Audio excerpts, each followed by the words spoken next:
Bancada Fretilin Russo Ministério Solidariedade Social atau clarifica base de dados municipal Russo programa Bolsa da Mãe Nebelacon.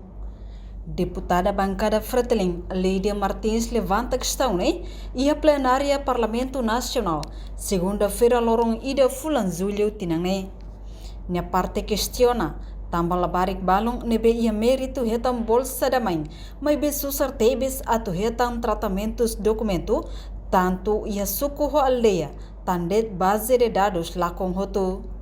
Bolsa da mãe, ia levar parte do Ministério da Solidariedade Social e arrancata e ensino de navio, subsídio veterano, estava vencendo também. Então, a população se não tem que estar aqui, não sabe.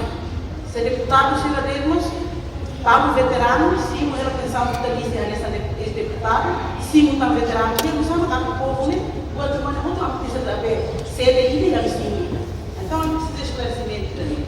E situação ele tem uma sua bolsa, a pari ou a mão ele tem que gosta de a meia para a bolsa da mãe, se a fila vai fila mais o suco tambador, para a mãe anexada a toda a lá, nunca reta documentos, nunca reta bem. Consideração para conseguir bolsa. Mas bem mal pode daí a mérito para a reta também e isso consegue reta. Então a minha busca saber a reta de tanta se podia de a base de dados em municípios sobre agora lá com. Leve por favor no Ministério da Solidariedade Social explica a base de dados não está lá com né. Halo for faligando sabe. Liga nele, obrigado. Hatamba questão vice-ministro assunto parlamentar, Adérito Hugo da Costa explica, agora bolsa hakbit muda faliba bolsa parcial, tamba governo for bolsa basira nebe ia duni necessidade atuhetang, la os lokeba público, tamba liga mos ba orçamental nebe ia.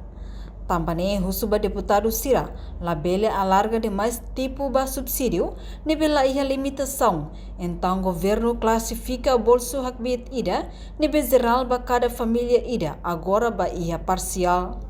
Além de governo most produz tan decreto-lei ida e a Ministério Solidariedade Social no Inclusão.